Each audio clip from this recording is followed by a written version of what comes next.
everyone, I'm Chelsea Clinton, and I'm so excited for this live signing of Don't Let Them Disappear, and I'm particularly so excited today to be with my good friend John. So John, maybe you can just share a little bit about yourself, and then we can talk about how we know each other. So my name is John Calvelli, and I work for an organization called the Wildlife Conservation Society. It's an organization that's headquartered at the Bronx Zoo. We've been around. We're a young 124 years old. And we run the 4 zoos and the aquarium here in New York, but we really work around the world. We help to save and protect over half of the world's biological diversity in 16 major regions. So it's a great place to come to work every day. I park near the sea lions, and I literally see my dear friends every day. They make sure that they let us know that they're around, and it's just a great place to come and work. And Chelsea, I have one of the questions that I was asked to ask you is, how do we know each other? How do we know each other? So, goodness, I think John and I started working together about 5 or 6 years ago on an area that's close to both our hearts, trying to save the African elephant. 96 African elephants are slaughtered every day for their ivory, and John and I strongly agree that ivory always looks better on an elephant than it ever looks on a piece of jewelry or in a statue. And that if we want African elephants to be alive, not only for our lives, but kind of for our kids' lives, and really forever, we have to work to stop the demand for ivory, stop the trafficking of ivory, and to stop the poaching of elephants. And it's been such an honor to work alongside WCS and our more than 36 partners in this effort, and hopefully we're starting to make some progress. It's amazing, because one of the things that was really exciting was when we got to work together, you were actually on your way to Africa. And you went to Tanzania, Tarangire, and met some of our colleagues in the field there. Tell me a little bit about that experience. What was that? I don't think I've ever actually asked you that question. What was that like, kind of getting there and seeing it up front? Well, seeing Charles and everyone on the front lines of the conservation work, and the care, the respect with which kind of these majestic animals are being kind of given every day, and also the rangers. And it was so exciting to meet kind of these young people who are dedicating their lives to helping preserve their biodiversity, because they know that's important not only to the health of Tarangire Park, but really to the health of their shared ecosystem. Because elephants, as you know, John, aren't just a keystone species kind of for other animals, but they help spread seeds over thousands of miles, and that's really important to human health too. And just how much not only the scientists understood that, but the rangers and everyone around the park understood that, and the shared commitment to saving elephants and protecting elephants and protecting kind of the sacred space of the park was so moving to me, and I'm so grateful I got to see it firsthand. And I think what's exciting, kind of coming back to the Wildlife Conservation Society for a second, we were founded in a moment of real crisis for America. The buffalo, which is is a national mammal, is a symbol of our country. There used to be 30 million of them. They were down to 21 in the wild in Yellowstone, and about 1,000 left. And the Bronx Zoo bred them there and then released them back into the wild. And now we have hundreds of thousands of bison, and we've been able to save this species. And that's the power of zoos, the power of that work. And fast forward 100 years, we're doing the same thing now with elephants and with all the species in your book. So tell us just a little bit about Don't Let Them Disappear. So Don't Let Them Disappear, 12 endangered species across the globe, shares kind of information, I hope fun facts about kind of these precious animals. My daughter really loves that a single giraffe kick can kill a lion. And she also loves telling her baby brother that sea otters wash their paws after every meal, so he should too. So it's been helpful in our home in all sorts of ways. But also really it's important to me that kind of every spread about each species explains why they're endangered. And then kind of at the end of the book, there's real suggestions about what we each can do regardless of our age to help save these animals, whether that's educating people in our lives about that ivory only comes from a dead elephant, so we should never buy ivory, or never buy kind of rhino, horns or tiger bones, or why we need to fight global warming, not only to help save ourselves, but also to save the polar bears, particularly important to talk about, I think, on Earth Day. And so I hope ultimately helps inform, but also really empower young readers, and maybe not so young readers, to help save these animals for their own sakes, but also so that we continue to share this planet together kind of far into the future. I'm so glad you said that, young readers and not so young readers, because one of the things I find interesting is the impact of these books, because once you put this knowledge in the hands of these young readers, what they end up doing is telling their parents. Do you have examples of that? Like how that conversation kind of sometimes starts at the young and then kind of moves up? Oh my gosh, so many examples. You know, because one of the reasons I wrote this book is because I kept hearing from young people that they really care about animals. And for some young people, that's really wanting to educate everyone in their community about how to appropriately care for pets. You know, for some young people, it's raising awareness about kind of what is a good and not so good animal shelter. You know, for some, that's really helping to protect endangered species. And over again, you know, I've met kind of both through the research process and now on my tour, kind of parents and grandparents who tell me kind of what they've learned from their young readers, kind of what they've learned about fighting climate change, or what they've learned about kind of how some of these animals are endangered. I mean, the number of adults that I meet who can't believe that now we have to worry about giraffes, or can't believe we have to worry about lions, and that kind of they've learned about that often from the young readers in their life, I think is really powerful. And it's powerful. Like this Saturday, we're doing at the Bronx Zoo the Run for the Wild, and we have over 5,000 people running, and they're running for giraffes to raise awareness of what's going on with giraffes.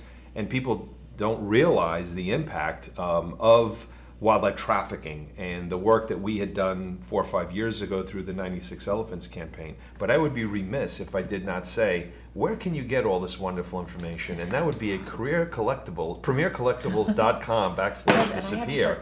It is important that we promote the book, and that's my job here today, is being moderator, also pitchman. I went to law school to learn how to pitch a book, but it's for a good cause. It's an important cause. You went to law school to help figure out how to save the animals. That's it. Okay, got it. That's absolutely true. We need everyone involved in these efforts. And I want to say, you're absolutely right. And as I've got Trish from Grass Valley, California, thank you. She just said, just a comment, we love you. Oh, so gosh. Clearly, thank you, Trish. you know, that was really very interesting, and we're getting great comments from people. Again, premiercollectibles.com/disappear. So let me ask. I'm getting some great questions. You know, what can my 7 and 9-year-old grandkids do to help protect those precious animals? Oh, thank you. And that's from Helen in Mantua, New Jersey. Well, thank you, Helen. My grandmother was a huge part of my life. And when I first fell in love with elephants, I've loved elephants for a really long time, I really looked to my mom and my grandmother to help me learn more about elephants and learn more about what I could do just even as a little kid in Little Rock, Arkansas, now 30 years ago. And so, Helen, I would say, like, listen to your grandkids about what their favorite animals are and really where do they want to spend their time and energy. Because if they really love elephants, what they can do is try to raise awareness about why none of us should ever buy ivory. And also write your local state legislatures, not in New Jersey, because New Jersey actually is very good on this issue, but you know, in other states where it's still legal, including here in New York, where John and I are, to buy and sell ivory. If they really care about polar bears, you know, polar bears are under such threat right now because sea ice is melting. They're literally losing their homes and kind of their ability to hunt their favorite food, seals, and so many of them are dying of starvation and drowning. So if you really want to save polar bears, we have to help fight global warming. If we want to save ourselves, we also have to help fight global warming. So I think, you know, Helen, listen to your grandkids, and if it's not one of those animals, if it's giraffes or the giant pandas or an animal that I don't write about and don't let them disappear, you can go to what's called the IUCN website. They're the organization that tracks endangered species, and kind of you can go there, find out why they're endangered, and find out what you can do. So hopefully my book can answer some of your questions, but if it can't, hopefully the IUCN can. Yeah, and one of the things I would always suggest is your local zoo is a great place to go to get further information.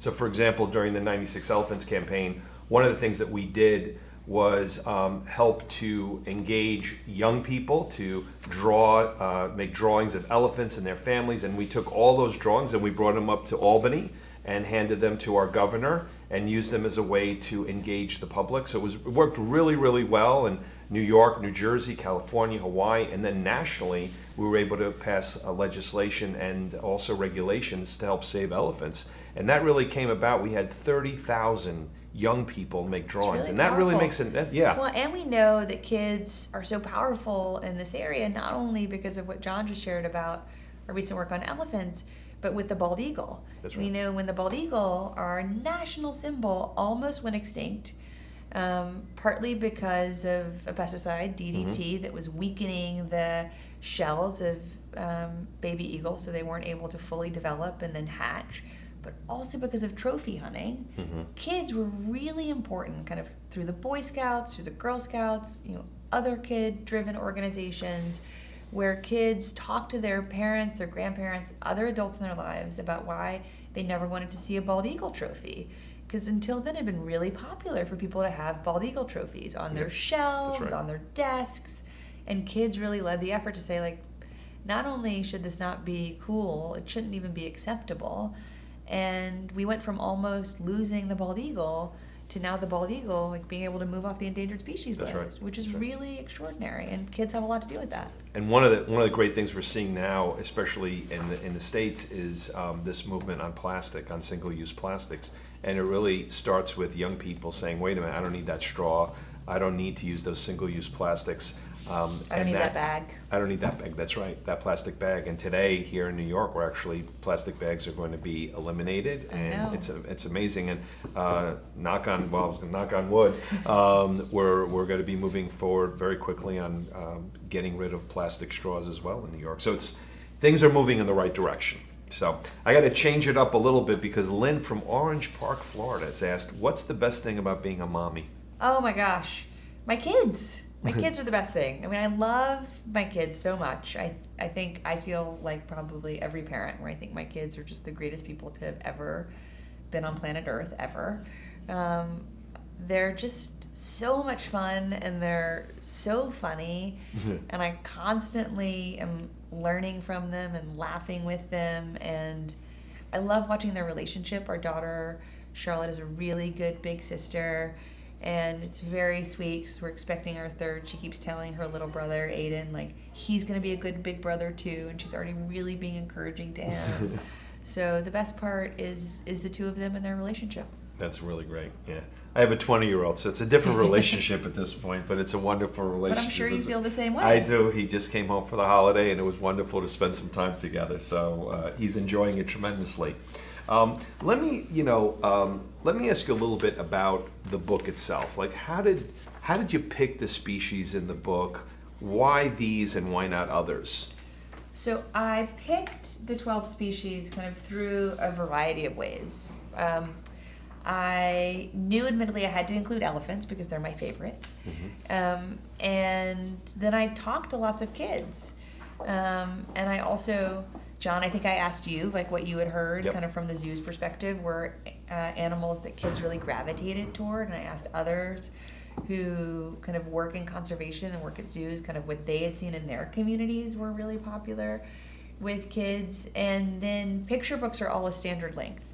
So I knew if I wanted to have a spread to help explain like what it means to be endangered, and then a spread at the end to help explain like what kids could really do to help save these animals, that I could only include 12, which was probably really helpful discipline, because otherwise it could have just been endless. I mean, there are 16,303 I think endangered animals and plants on the IUCN list, at least last time I looked last month, and if I could have written a 16,000 page book, I might have, and thankfully I couldn't, and probably no one would have read it anyway.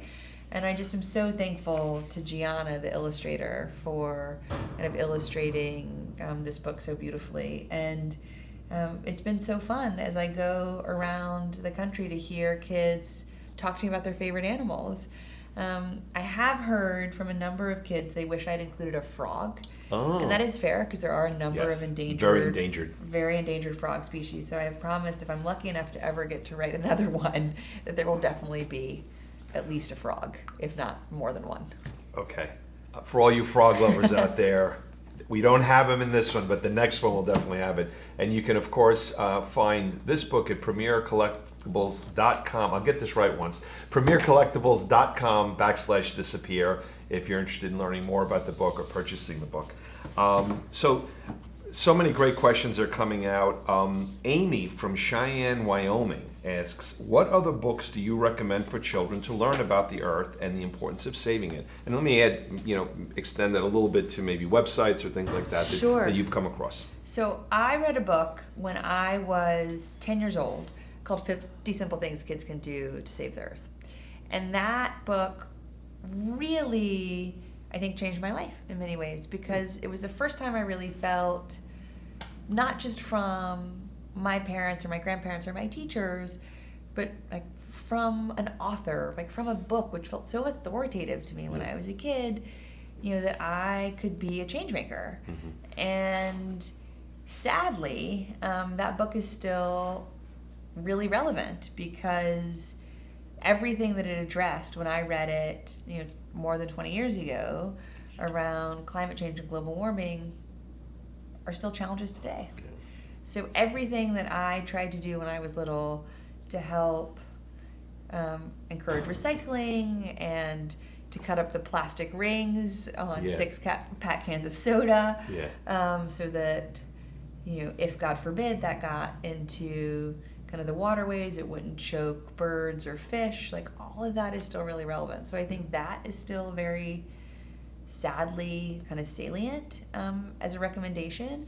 I think too, since John mentioned websites, I think really your local zoo website or WCS or Conservation International, the World Wildlife Fund, the Jane Goodall Roots and Shoots program, I think is really a great resource kind of for young people. All have so much information about so many more species than I was able to talk about in Don't Let Them Disappear. So if you really want to figure out how to help engage on efforts to save a particular species or what you can do in your own community, I think that's kind of a really good resource base.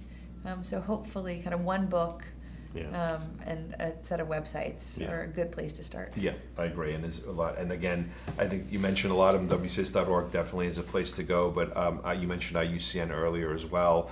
I think this book does a great job for younger readers and not so young readers to learn a little bit about these 12 species. So I have to ask the question, elephants obviously is number one.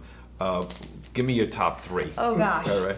Well, I know it's like 3,000, but give me your top 3. Well, I have to say giraffes too, because my grandmother loved giraffes. Oh. And as John knows, I was fiercely close to my grandmother, and I still miss her every single day. And I inherited her giraffe collection, which I treasure and will treasure always. And so I really have a special place kind of in my heart for giraffes. My daughter loves sharks. She is fascinated by sharks. We have the Encyclopedia of Sharks. We read a couple of entries literally this morning over breakfast. That's what I did this morning. It's our favorite breakfast activity. So I knew whale sharks are included because I knew I had to include a shark. Otherwise, she would have never forgiven me.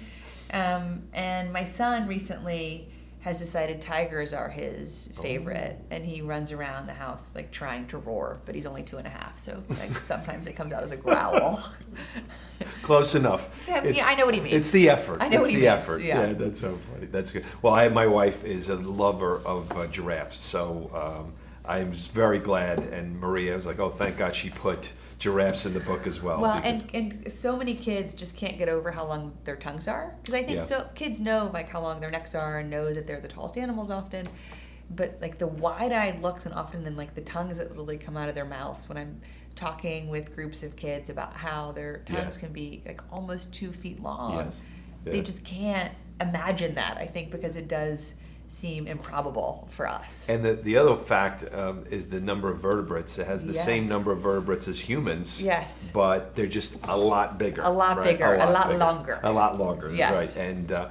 And it's just That's one of the great things about going to a zoo with your kids, and that kind of moment of wide-eyed excitement, or to an aquarium, of course, to see sharks. Yeah. Well, and I think too, one of the things that Charlotte, my daughter, kind of loved learning and now loves like just looking at is like tigers each have a distinct pattern of stripes, right? And giraffes have a distinct pattern of spots, and that's actually how then I was trying to explain to her about our fingerprints. So, and I don't think I ever would have talked to her candidly about fingerprints at 4 if we hadn't been talking about kind of tigers and giraffes. So I'm leading you on here because I'm leading on the conversation because Susan from Northridge, California asked, what is your favorite book to read to your children?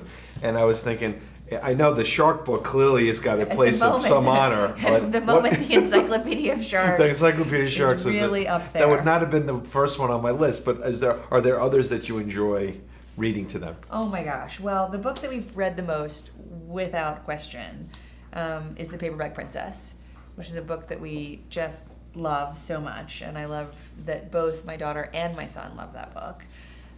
We really love the Elephant and Piggy books. They make us laugh a lot. So those are really fun.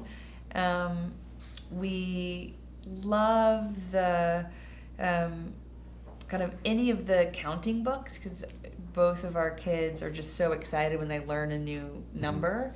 And so kind of any of the books around numbers, whether we're counting, dragons or, ducks or trains or cars or buildings, those are always fun because they just get so wide-eyed when they're like, yes, 1,000! Like, they're like, and I didn't even know that number last week. So really, the Encyclopedia of Sharks, Paperback Princess, Elephant and Piggy. We got to get a tiger book in there. We got to find a good tiger book. Yeah, we have to work on that. All right, we will work on that. So,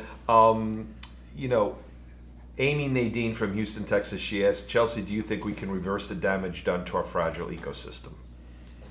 Oh, I think that if we listen to what scientists say, including those John works with, we can't reverse the damage that we've done, but we can stop more damage from happening. And that we have a vanishing amount of time in which to do that. And we know that if we kind of curb global warming,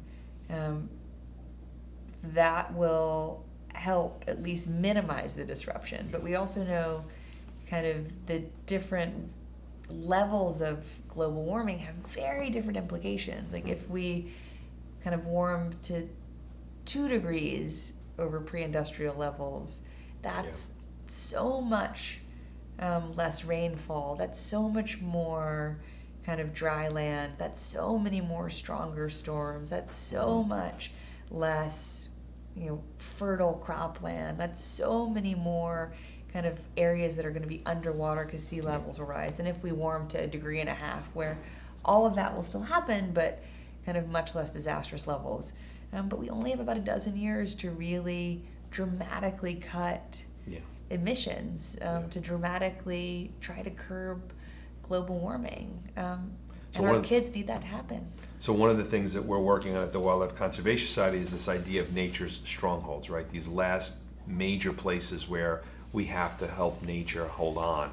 And we're actually mapping that out. And if we can hold on to these places, we can hold on to biodiversity, and more importantly, also they sequester a lot of carbon, right? And as much as there's a lot of work being done on all these new technologies, the best carbon sequestration is the tree. I mean, it's like Mother Nature's given us part of the answer, and we need to really make sure that we hold on to these last great places, where nature is still holding on. Well, and also to help educate people just around the world about why trees and forests are so important and why it's so important to have the right kinds of trees for the right environments. That's right. One of my great all-time heroes, who I was so honored to write about in one of my other books, She Persisted Around the World, is Wangari Maathai, the great Kenyan environmentalist who started the Greenbelt Movement decades ago because she saw deforestation happening in Kenya, and she saw the soil erosion, and she also clearly recognized how that related to kind of human rights violations and fewer opportunities for women and girls, and greater poverty. And she just understood how important kind of preserving and restoring forests were to not only kind of the environment in Kenya, but really to human rights, to women's rights. Yeah. She understood how connected things were, decades ago, before I think most people did. And the Greenbelt Movement that she founded has now planted more than 53 million trees, and it's still, even though she's no longer with us, sadly, is still planting trees. And so we know it's possible to plant lots of trees if we focus on doing it the right way. That's right. And you can learn a little bit about the species in this book in premiercollectibles.com/disappear. So I think you answered this question already, but Alice from Mount Washington, Kentucky asked, what was your favorite animal growing up? Oh, well, I always feel like I have to say my single favorite animal was always my pet at the time. Oh, yeah. So Zeke, my dog, or Socks, my cat, and now Soren, our dog, who's 11 and a half and going to live forever. Oh, yes. Right. I knew that. She's going to live forever. Absolutely. And yet my favorite species really are elephants. I love elephants. I've always felt a deep connection to elephants. I love that elephants are matriarchal. I love that often the grandmother is the leader of the elephant herd. And I love that elephants are the keystone species, kind of that they help support so many other species around them. That their footprints are little watering holes for tiny animals that rely on elephants. For people that explain Keystone a little bit, so, kind of like what that means. So Keystone means that truly the health of the surrounding animals and plants are dependent on that species. And if that species disappears, the health of everything else in that area will suffer. And so elephants really matter to kind of small animals and large animals, to people, to plants, kind of everything in their ecosystem. And I love that elephants have a range of emotion like we do, that they feel love and compassion, empathy, grief. So I've always loved elephants. Well, that makes two of us at this table. But talk to me a little bit about the species in this book, right? Are they, I would imagine most, if not all of them, are keystone species, just like elephants, right? They're really important for their ecosystem, for their habitats where they live. Many of them are. And again, though I chose these animals partly, admittedly, because they're animals that I've loved for a long time, but even more, they're animals that I have heard from kids that they really love. And so it's kind of that was a defining criteria. And then I knew I wanted to have a diversity of species from different parts of the world. I also wanted to have species that were endangered for different reasons. Habitat loss, poaching, climate change, because we need to do different things to help save the species based on kind of why they're under threat. So, you get to that in the book, right? Which it's premiercollectibles.com/disappear. You can find out more about how to get the book. I'm just curious, in terms of what are some of the things that you tell your young readers to do in the book at the end? I remember the last couple of pages, really kind of helpful information. Well, one is to support local zoos and conservation organizations that are kind of on the front lines of helping to protect and save these species around the world. Another is, and again, I can't stress enough how important kind of kids' role here really is to educate adults in their lives about why it's never okay to buy anything from an endangered species, because we know that parents and grandparents listen to kids when they're kind of thinking about buying things. And so just helping kind of say it's just never okay to buy something with ivory, or it's never okay to buy something with rhino from a rhino horn, or that has a tiger's skin or a giraffe's tail. We know can be so powerful, and then we really do have to do everything we can to combat climate change. Again, not just for our own health, but if we don't combat climate change, like polar bears are going to disappear in our lifetime. So it's really helpful in the book just to kind of give people some hope, right? I think, yes, we're going through some difficult and challenging times, but there's opportunities, and the book does touch upon that. And I love the idea of going to your favorite zoo. Or aquarium.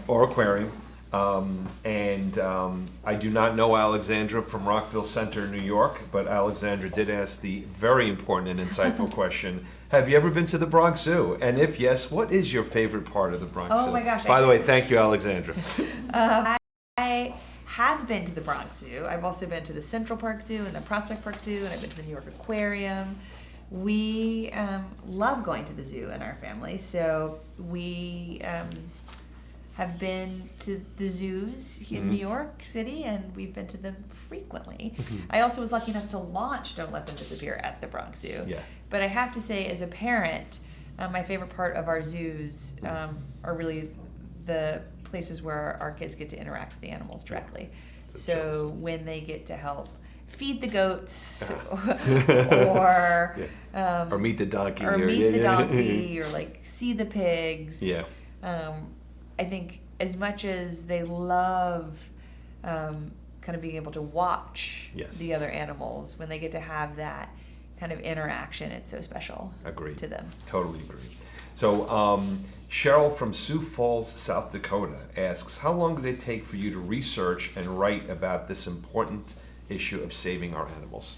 It took a while, partly because it was a real collaborative effort between Gianna, the illustrator, and me. So I kind of went through different drafts with my terrific editor, Jill, after, again, having talked to lots of kids and kind of fact-checked with you and others, John, to make sure everything was 100% accurate in the book.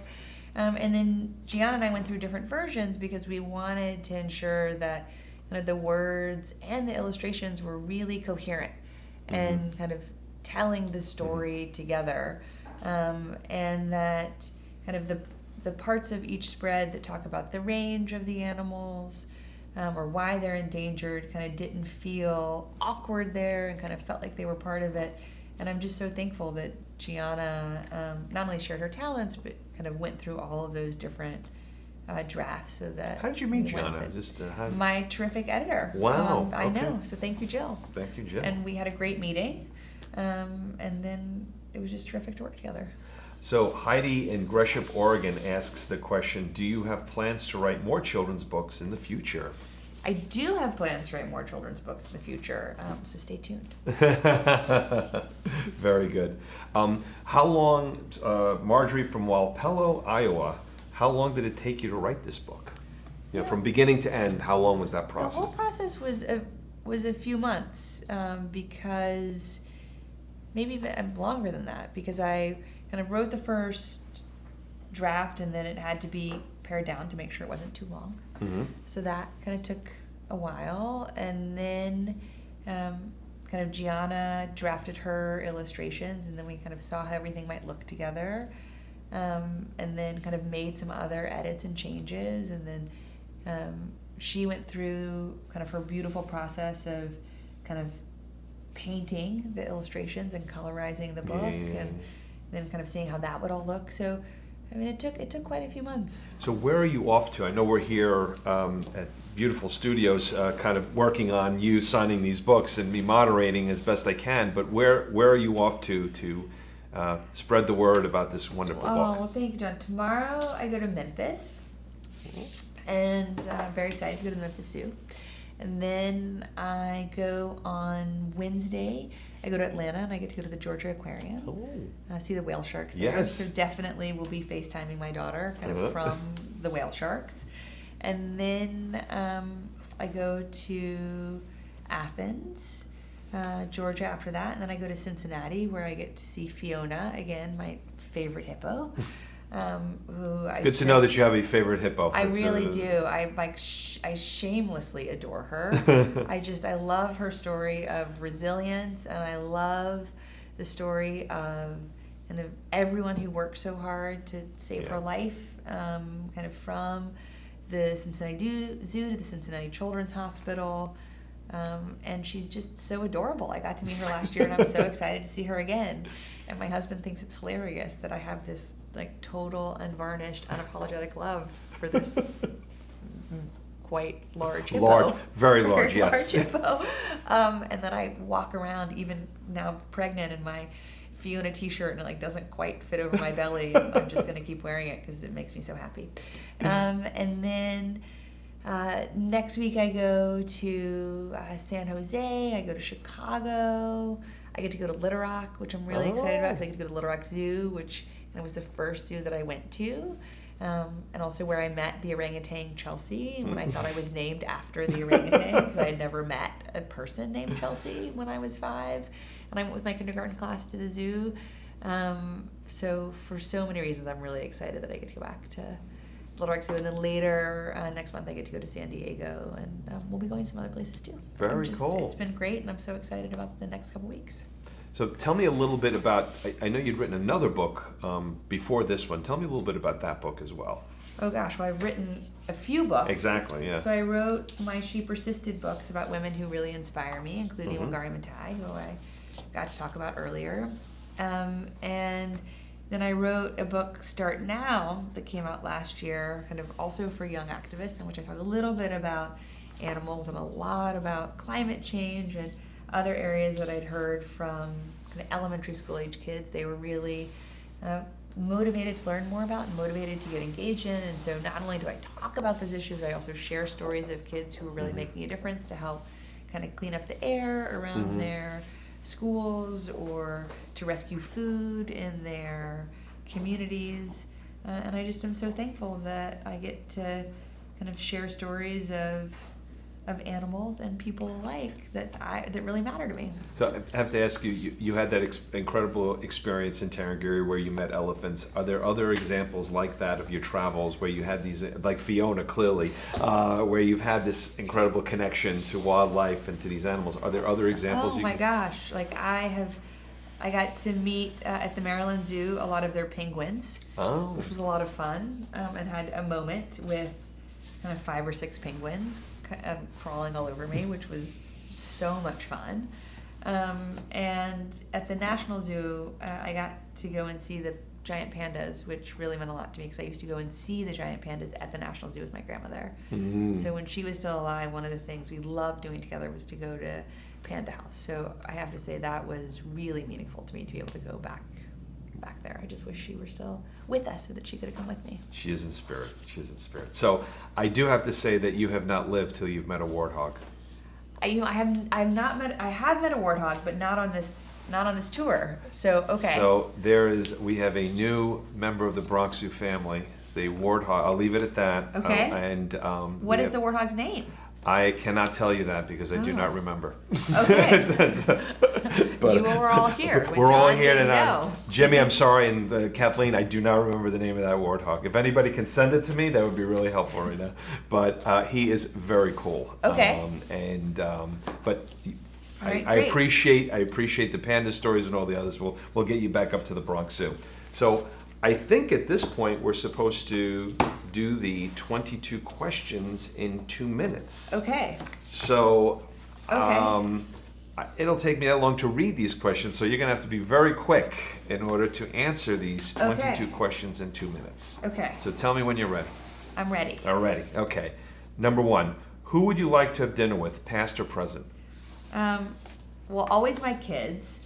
But I know I have to give a different answer than that. So I'll say Jane Goodall, since we're here talking about saving endangered species. And past? Oh, gosh. Some of the early paleontologists who really helped not only us understand dinosaurs, but understand extinction and kind of what we need to do to help ensure that these animals don't go extinct. Which one, Game of Thrones or Stranger Things? Oh, Game of Thrones. Oh. Unquestionably. You lost me, Strange. Okay. I thought we're completely sympathetic. Okay. What is your favorite breakfast food? Yogurt and cereal. What is your favorite genre of music? Well, at the moment, kids' music. I mean, that's what we listen to at home. So at the moment... Is there a shark song? Oh my gosh, Baby Shark, yes. No, Sorry. I can't. Oh, thank you, John. Okay. I apologize. Who was your idol growing up? Who was my idol growing up? I had different idols. I had people that I looked up to for ballet. Like I loved Maria Talchi, who I also am really thankful I got to write about in one of my She Persisted books. I've always looked up to Jane Goodall. I've always looked up to my mom and my grandmother. And so I'm thankful that I've had different role models throughout my life, both kind of in my family, people that I've been lucky enough to know, and people that I just have really admired from afar. What is your favorite international cuisine? Remember, you're talking to John Calvelli. I don't know. We're in New York City. Like, I'm so thankful that we're kind of in a place where we have access to such diverse foods, and then I get to expose my kids to that. So I'm not going to say one thing. I'm just going to say, like, I'm grateful that we get to try so much here at home, and I'm grateful to have tried so much, whether in Tarangire National Park in Tanzania or anywhere else I've been blessed to try. So we'll put that down for Italian. Okay. What is your favorite candy bar? I don't really eat candy bars. Neither. Sorry. Do you have a favorite season? No. I like all the seasons. I'm happy that it's spring and we're seeing all the flowers out. My kids are going to be so excited when it's summer and they can go play in the water in the park. Like, I love the fall. And I like winter too, because it's like Thanksgiving and Christmas and hot chocolate. What is your favorite childhood memory? Probably reading with my mom and my grandmother, all the times that we read books together. Did you have an imaginary friend? No, but I was convinced that fairies lived underneath the weeping willow in our backyard. Fair enough. I thought they did. Do you have a favorite animal? Elephants. Elephants. What is your go-to workout? Well, I'm really pregnant, so right now. By the way, I didn't put these together. I just want to be clear. Now, I walk these a were lot. given to me. I walk a lot. I sometimes go to prenatal yoga classes. Prenatal yoga. When I'm not pregnant, I run a lot. And I know people do run in pregnancy. It just feels kind of awkward to me. I wish that I were the person who could keep running in pregnancy. I really admire that. What do you never leave home without? A hair rubber band. Me too. Yeah, obviously. Yeah, obviously, very important. Do you have a favorite superhero? Oh my goodness, do I have a favorite superhero? Well, I have Wonder Woman. My daughter loves Wonder Woman, and I love that there's a superhero for both my daughter and my son to look up to as a woman. Cool. What is your favorite time of day? Either having breakfast with my kids in the morning or putting them to bed at night, because that's when we read together. 16, most important question. Have you ever ridden in a hot air balloon? I have, not recently. Okay.